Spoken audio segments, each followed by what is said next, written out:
And welcome back, everyone. Welcome back to another lovely week of KFC, of the KungFu Cup, round number 7. I'm, of course, your host, Light VIP, and with me, I'm going to be joined by my lovely and beautiful plushies, as I usually am. But welcome, everyone, to, again, another amazing edition here of this tournament. If this is your first time, this is, of course, a weekly tournament hosted by the World Team League organizers, and, of course, is open to every single region. Because of the insane prize pool, we typically do feature the best of the best. We feature not just Dark, Hero, Maru, Beyond, but also players like Cyril, Raynor, Clem, and Max Packs as well.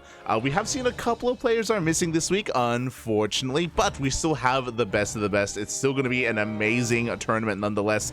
And spawning in the bottom right hand corner, we have our first players of the day. We have the Blue Terran representing CSO eSports. It is MilkiCow. And spawning in the top left-hand corner of Gressman, we have his opponent. We have the Chinese Protoss player representing the Starving Camels. It is Cyan. Let's go, Poppy. Let's go. Oh boy, and I'll be honest, it has been a very, very long time since the last time we casted a MilkiCow. It's been years. I say that a lot, but unironically, it may have been years. Let me just double check one quick moment, but MilkiCow is an amazing player. He's a lot of fun to cast, a lot of fun to watch, because of his very aggressive, very unique style, as I did just double check. And, oh, actually, technically, we did cast MilkiCow recently in the Alpha X Ascension League. Never mind, that was a couple of months ago. Before that, beginning of 2021. February of 2021. It's been a very long time, so I'm happy to see MilkiCow once again. Again, if you're unfamiliar, MilkiCow is arguably one of the most aggressive Zerg players in Europe. I say one of because I think Ziggy takes that title, but I actually haven't seen Ziggy compete in a long time. I miss Ziggy. I miss him. I think the last I heard, he was pre-COVID. He was in Korea, from what I remember. I think after COVID, he went back to Europe and went back to Poland. But I haven't seen or heard of Ziggy for a long time ever since then. So Ziggy always has a very special place in my heart. But you know what? MilkiCow, he takes a close second when it comes to entertaining European Terran players. And I'm ready to be entertained as we are getting into our matchup. So far, nothing too crazy. Stargate opener here from Cyan, as to be expected. I say as to be expected. I mean, you know, it's either a Twilight Council or a Stargate, and this one is going to be a lot more standard oriented, and that's what's to be expected. Cyan is a very standard player. You know, he's never very hyper aggressive. He's just solid overall, all around, and there is nothing wrong with that, as the first Reaper does get swatted away by the Adept. Back across the map, we do see an initial double gas opener here by MilkiCow, so he's going to go into a faster 1-1-1 and is setting up for a mine drop to be sent out across the map. So quite an aggressive opener here from MilkiCow. We'll see how this will pay off as the first couple of adepts are shading across the map, looking to try and figure out what kind of opener we really did have. But the mine, it's waiting for them. Up. Oh, but nice moves here from Cyan. He does a shade initially, does read the first mine, but is he aware of the second as the mines are repositioning? And this is going to be a very committed mine drop. The first 3 Widow mines are headed across the map, and we have an armory with this as well, which means we're going to have continued mine harass. Never mind. Is this intentional? From our first medevac, we're going into a Viking? Interesting. I mean, Vikings do a decent amount of damage to workers, I guess. I'm curious as to what the purpose of, I mean, never mind, we do have a Stargate opener anyway, so I guess the Viking does have its role. Here we go. We do have the mine drop in towards the main base. A quick pull out from our Protoss player. Even a Revelation as well, so these mines are going to be going down. Meanwhile, we do have another mine drop in towards the natural base, and up. Likewise, not a lot of damage is done, despite the fact that we do need detection to deal with this. We had a Revelation earlier, and the mine in the main does go down. The mine in the natural may... Nope, never mind. I was going to say it may get another shut off, but no, it will be hunted down as well. So, kind of a rough opener here. And the follow-up is really confusing to me. So, I say really confusing. It's really unfortunate for MilkiCow that he's up against a Stargate, right? Because he invested into this armory. Like, ideally, when you go for this kind of opener, you go into a second medevac and you continue mine production and you send a second and a third drop across the map. But because there are Phoenixes and Oracles out, we can't really do that. So MilkiCow already has to divert his plans, has to completely switch up his build, tech into a Cyclone and a Viking instead as anti-air to make sure we're safe and sound. One of these Phoenixes is already going to be going down, so great value here. The boys are being pulled. Oh my god, the repair on the Viking at least is good, but the Cyclone, oh! The Cyclone is barely going to go down. The Marines do arrive in time. They almost get that Oracle. When I say almost, I mean they do. As the Viking does re-siege, does take down that Oracle in the end. At the same time, the Adepts are here at the natural, and this is a rough time here for MilkiCow. Unfortunately, his entire focus was in his main, not his natural. 8 SCVs have gone down and counting. Can we get 10? Can we get 11? Oh, we're going to get more than that. 11 SCVs go down, and sure, MilkiCow, oh no, oh Jesus, okay. MilkiCow got a Phoenix and he got an Oracle, which is nice, but he also lost all these workers, and suddenly MilkiCow is in a really rough position. We can see Cyan, he is up 20 workers, he's got his third base, he's taking up into Colossi and a Forge. Like, he knows how much momentum he has, and he's not done.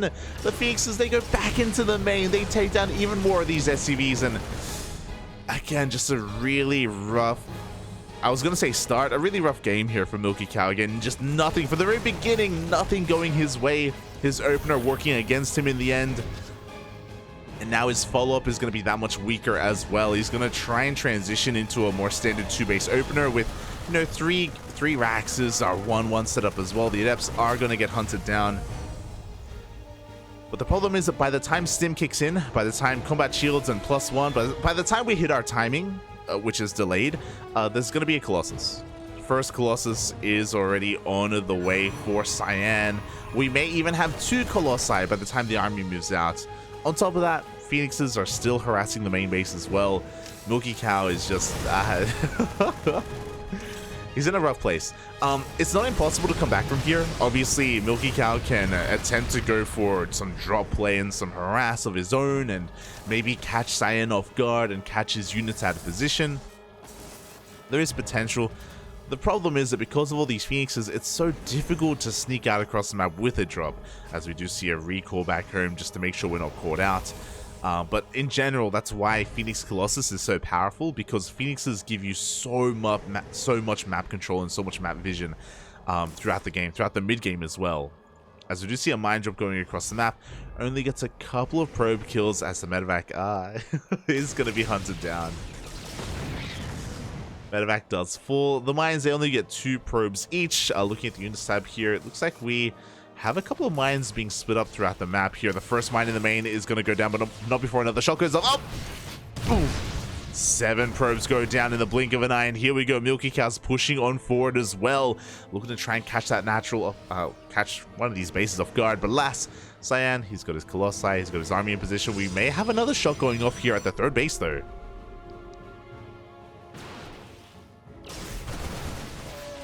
We do see the army kiting back. Meanwhile, that mine is looking to go off once again. Oh! Not the best mine, as only 1 probe falls, but you know, this is some nice counter damage nonetheless, some necessary damage that MilkiCow needed to do. He has amassed a decent army, but again, getting on top of these Colossi is going to be a tough ask. Oh, an unfortunate chrono there, but yeah, we've already got 2 Colossi. We're working on our 3rd one as well. We have sentries, we have stalkers. MilkiCow's going to try and rush up this ramp, maybe even force a kill on this 4th base. So he engages the army instead. Oh my god. He's going to try and dive on top of the Colossi, but the Phoenix is coming from behind. The Stalkers stand strong, and the army of MilkiCow crumbles before the might of Cyan. At that same time, though, did have a mine drop in towards these bases, and 7 more probes went down, but GG gets called. It's not going to be enough, and Cyan will take game number 1. Oh, GG. So hello everyone in the chat, Ordi, Sounder, Babylings, Kuro, Asheri. Welcome to the stream. Welcome to this lovely night of KFC. Unfortunately, I don't have any KFC today. Feels bad, man. But maybe next time. I keep saying that. One of these days, I'll order some KFC and we can have like a little mukbang session while casting KungFu Cup. It'll be very tasty, and very degen as well.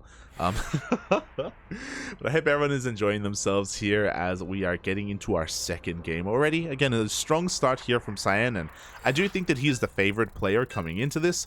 But of course, his opponent is no slouch. Again, it was just a really rough start. A really rough start for MilkiCow to go into a dedicated mine drop, have it do nothing, have it also go up against a Stargate opener. Like, it's rough to see,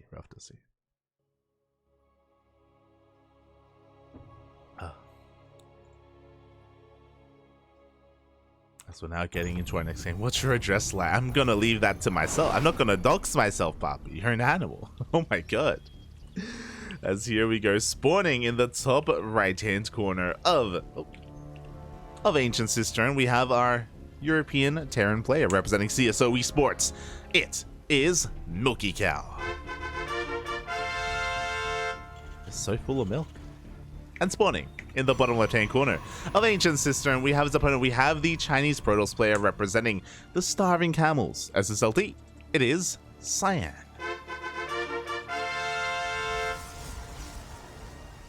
A strong start here from Cyan, but again, it was off of an unfortunate and unlucky opener from MilkiCow. And I spoke about this at the beginning of Game 1. I was talking about how MilkiCow is one of the more aggressive and cheesy Terran players in Europe, second only to Ziggy, but Ziggy isn't active anymore, so MilkiCow takes that #1 spot. We saw a very committed opener in Game 1. Here in Game 2, we go for a proxy. Let's go. See, MilkiCow, he doesn't try to hide who he is, you know? He's a cow. He's an animal. Let's go, Poppy. Let's go.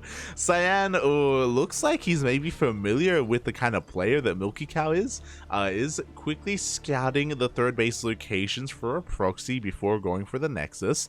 But alas, doesn't scout anywhere further, and as a result, Cyan will miss the initial proxy racks. Cyan is going for a gate expand, so a pretty greedy, a very economic opener here from Cyan. Going to be delaying his Cyber Core, but you know, to be expected on a larger map like Ancient Cistern. This does mean it's a very good thing here for MilkiCow. We do see a bunker being thrown down within the mineral line. The goal here, of course, is for the Reaper to wreak some havoc. This SCV that, of course, built the racks can now throw down that bunker as well. And if it does finish, then we're going to delay. Oh god, no! Then we're going to delay a lot of lost mining time, a lot of mining time here at the natural base. But it looks like the bunker will not complete. The SCV is pushed away, but no, we have no fear. Despite the SCV being one shot from falling, it does come back. The job here for the Reaper is to keep that SCV alive, to harass the mineral line and get some probe damage. It looks like 2 probes will go down. Ooh, and we may even get a third. Oh, we have to be very careful that we cannot dive into that mineral line at risk of being surrounded. The bunker does complete, and now we are denying all the mining that we can here at the natural. We love to see it. Now, as a result, second Reaper is going to be coming in. Only 2 Reapers for the time being, but of course with this we can tango with some of these units. The Stalker actually avoids the army entirely, and Cyan is going for a proxy pylon. I haven't seen a reaction like this in quite... Oh, never mind. The pylon is cancelled, but MilkiCow doesn't know that. You know, for all he knows, there is a pylon up here. As the bunker is being dealt with, we do see some nice micro. And oh my god, Cyan somehow takes down the Reaper. That should not have happened. A little bit of miscontrol by MilkiCow. Again, maybe overreacting as well, just because of that pylon. As he does clean up that probe. Meanwhile, a very nice move from Cyan overall. He's forcing such an overreaction. We have it. Oh, that's an armory. I thought that was a bunker. We have an armory follow-up as well. We're going into another committed mine drop. It's happening again. In a different way, of course, but it is happening again. Meanwhile, the Stalker wants to try and get another SCV kill, but it will not pull it off. Cyan was able to scout the buildings, by the way. Did confirm that armory is actually not being built. There we go. Now being progressed once again. But after this very crucial Stalker scout of all things, we're now working on the robo. We have an observer on the way. Cyan is getting ready for the follow-up. the other thing I was about to say is that because of Cyan's feigned and fake proxy pylon, because of how aggressive he was being with his Stalker, he was able to get away with killing that bunker with delaying his shield battery. Meanwhile, we do have the first Widowmine already finishing up. Ooh.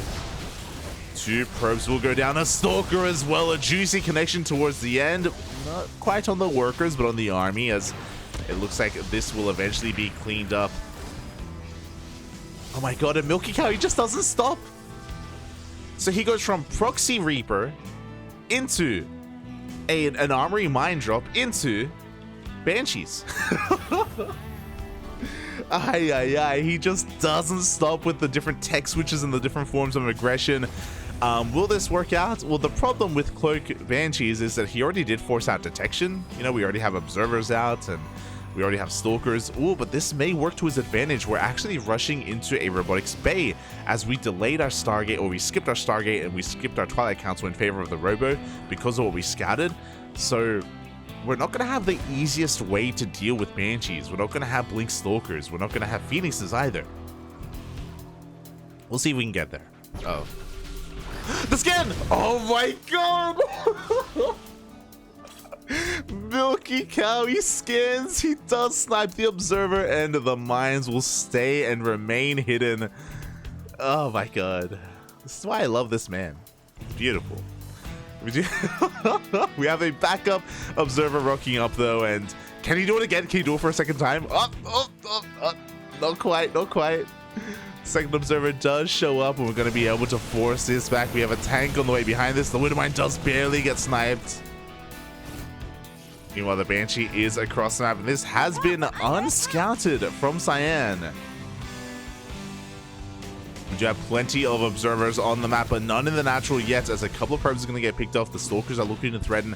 Observer will get here in a couple of seconds, but not before 3 probes go down. Can we get a 4th? 4 probes for 1 Banshee. Not the best trade here from MilkiCow, unfortunately. He's going for another Banshee, but oh, he's getting caught out. Oh my god. And these Banshees, they just haven't really been worth it yet. We see another scan, and it looks like the observer. Can he get it? He will. Oh god. MilkiCow is playing Terran like I would play Terran. he's going for the light maneuver, and that is when you go lunkers, you do everything you can to snipe the observers in ZVP. Likewise, MilkiCow is just doing everything he can to make sure there is no detection from his opponent, but we have another observer joining the fray, does meet up with the army. And with this Cyan, he's going to be able to jump on top of the tanks as well. They were slow to siege. These are vanilla Marines, and MilkiCow will lose his entire army. Again, I appreciate all the aggression from MilkiCow, but this all delayed stim. You know, getting into the armory, getting into the Cloak Banshees, like, we spent a lot of gas to harass, and it didn't really pay off for MilkiCow. So now he's behind, and now he loses his tank count. His Marines get chased down, and Cyan is looking to try to end the game. The boys are going to be pulled. We have 1 Colossi, and we'll see if that's going to be enough. Good. As the Colossus did target the SCVs for a moment, and it was chasing them into the mineral line. Thankfully, we do notice, and we do pull back in time. Same time, Banshee headed across the map to harass. Do we have any cannons? We do not have any cannons in the main, nor out to the natural. So again, this Banshee could do some damage, definitely. Cyan, he recognizes the defensive position here of MilkiCow. He wants none of it. Will back off, will race back home instead. Which is probably a wise choice, as he will be losing some more probes.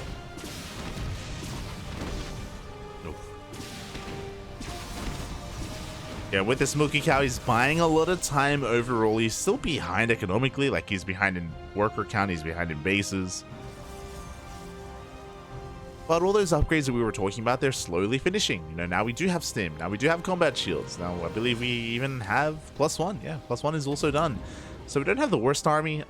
Losing all those tanks earlier really does hurt though, so MilkiCow is gonna do what he can. I was half expecting him to pull the boys, but alas he won't. We do have a 3rd CC behind this, so looks like MilkiCow is more concerned with macroing from this point, which is pretty impressive. I didn't think he would, but he is. as we do get the drop in towards the natural base as well. Gonna try and find some economic damage, but no, the warp ins are good enough. The drop does get fended off. Is looking to maybe force a cancel on the 4th base, but yo, we do have plenty of army here in position as well. There is no blink, but as I say that, blink does now start here for Cyan. He does recognize that he's missing that upgrade. Without it, again, it's going to be difficult to keep up with all the drop play. And from here, things are going to be settling down. But again, Cyan still has a pretty big advantage. Like, he's got 3 Colossi. Like, he's hit the critical mass of Colossus already. He's working on double upgrades as we speak. Blink on the way. He should be working on a 2nd Robo and Disruptor production momentarily. Especially because he's getting up to a 4-base economy. He shouldn't be too far behind in that tech, as he's actually going to be prioritizing Warp Prism speed. Oh my. To try and be aggressive and pull apart the army. Also, I misspoke. Did I say 3 Colossi? No, Bobby. We are up to 4 Colossi.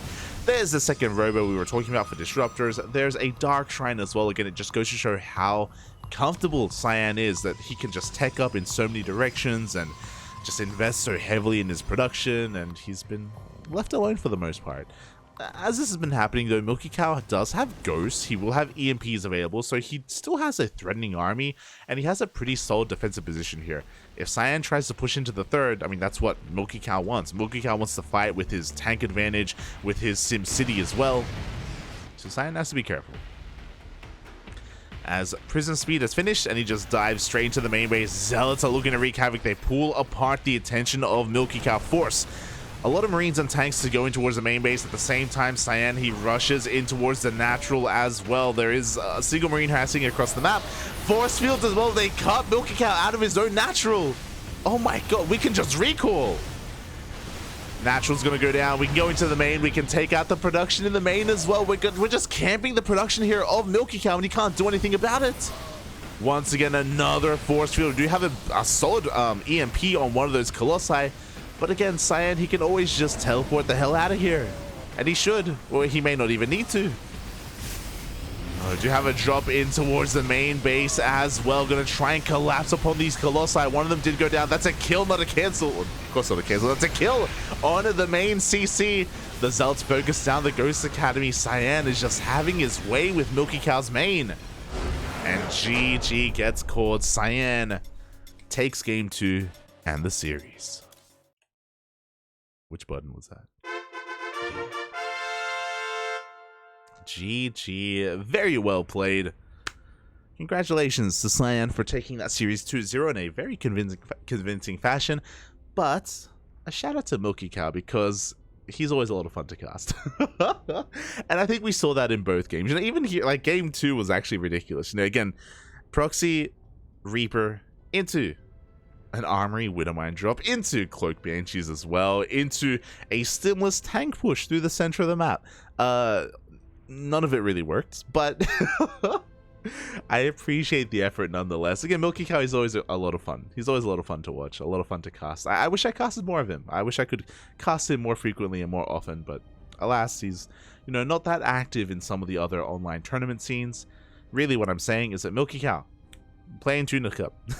Playing the Tuna Cup, Papi. We need you, Papi. We need you. GG. Congratulations to Cyan for taking the series as he advances on in the bracket to face his next opponent.